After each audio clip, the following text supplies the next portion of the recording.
د محرم الحرام د روزو ډیر زیات فضیلت ته اسه خو په دغه میاشت کې هر عبادت دا قابل قدر او باعث فخر ده خو په دغه میاشت کې د روزو نیولو ډیر زیات ترغیب رسول الله صلی الله علیه وسلم بیان کړی ده په دا کې څو روایت تاسو ته پیښ کوم د یو روایتونو د یو احادیثونو د محرم الحرام د روزو فضیلت ثابتېږي هر انسان ته پکار ده هر نارینه او هر ښځه ته پکار ده چې هغه د محرم الحرام د روزو اهتمام وکړي خصوصا 9-10 محرم الحرام 9 یا 10 دا دوه ورځې انسان ته پکار دی که ډېر مشکل هم ورته هغه د دغو روزو نیولو اهتمام وکړي رسول الله صلی الله علیه وسلم دا ارشاد ده وافضل الصيام بعد شهر رمضان صيام شهر الله المحرم وای د رمضان مبارک پر روزونه بعد په ټولو نه بهترین روزه د الله د میاشتې د محرم روزه دي د رمضان مبارک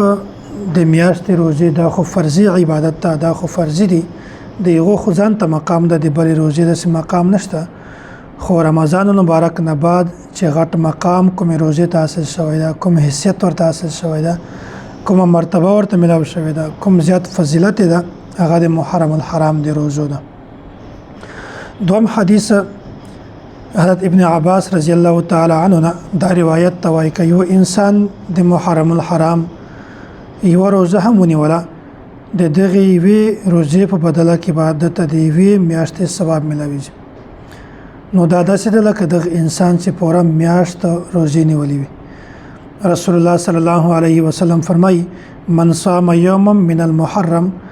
فله بكل يوم 30 يوما وای کچا د محرم الحرام یو روزه هم ونیولا یو ورځ هم روزه ونیولا د تبع د هر ورځ په بدله کې د 150 روزو ثواب ملويږي نو دا څومره د فضیلت ولا خبره ده چې یو سړی د اهتمام وکړي دا میاشت ټول روزه ونیسي یا 15 ورځې ونیسي یا 10 ورځې ونیسي نو د دې ډېر زیات فضیلت ته ډېر مقام او ډېر اجر الله تعالی په انسان ته په دې روزو باندې ورکوي بیا په دغه میاشت کې الله تعالی یو خاص ورځ هغه یوم عاشورا چې هغه ته 10 محرم هم ویل کیږي دغه یوم عاشورا ډېر غټ امتیازي مقام الله تعالی ورته ورکړی ده او د دې ډېر زیات فضایل دي او دغه روزه د نیکۍ حاصلولو ډېره بهترینه ذریعہ ده رسول الله صلی الله علیه وسلم فرمای وصيام يوم عاشوراء احتسب على الله ان يكفر السنه التي قبله ويكم انسان چې د 10 محرم روزه ونیسي الله تعالی دته د تیر یو کال صغیره ګناهونه معاف کوي څومره غټ فضیلت ده څومره غټ الله تعالی اجر په ورکوي چې صرف یو روزه څوک ونیسي دغه یو روزه دومره فضیلت ته چې تیر یو کال صغیره ګناهونه به الله تعالی ته معاف کوي او بل روایت کې عبد الله بن عباس رضی الله تعالی عنہ دا فرمان ده ما رأيت النبي صلى الله عليه وسلم يتحرى صيام يوم فضله على غيره الا هذا اليوم يوم عاشوراء وهذا الشهر يعني شهر رمضان صحیح بخاری کې دا روایت موجود ده نبی علیه الصلاه والسلام د رمضان مبارک د میاشتې او د رسم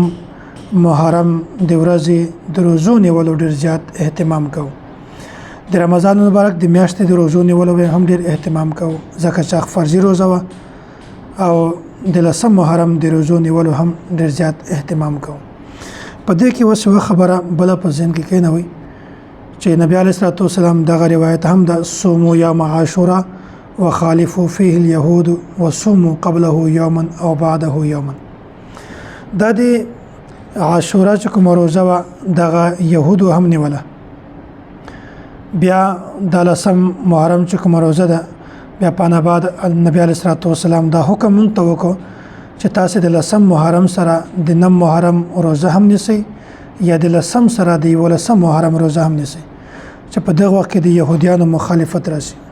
پیغمبر علیه الصلاۃ والسلام صریح الفاظ خالفو فيه اليهود چې په دا کې تاسو د يهودانو مخالفت کوي. نو نبی علیه الصلاۃ والسلام د حدیث مطلب دا ده چې تاسو د عاشورا روزه د هم نسی او د يهودانو مخالفت کوي او په دا نه مخکې یو روزه ورسره نسی یا په دا نه ورسته یو روزه ورسره نسی. بهرحال د ټول بیان مطلب دا ده چې د محرم الحرام د اسی روزو نیولو ډیر زیات فضیلت ده. کچا په دغه میاشت کې صرف یو روزه ونیوله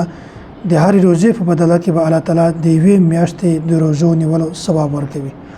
او بیا په دغه میاشت کې نم محرم لسم محرم د دغه ډیر زیات فضیلت ده.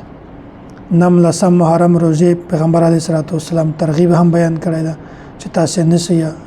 او پیغمبر علیه الصلاۃ والسلام خپل هم د روزه نیوله. دغه دا معلومه شوله چې هر انسان د کوشش وکړي چې نم او لسم یا لسم او یو لسم محرم باندې روزه ونیسي او فضیلت هم حاصل کړي. الله تعالی طرفه چې کوم مقام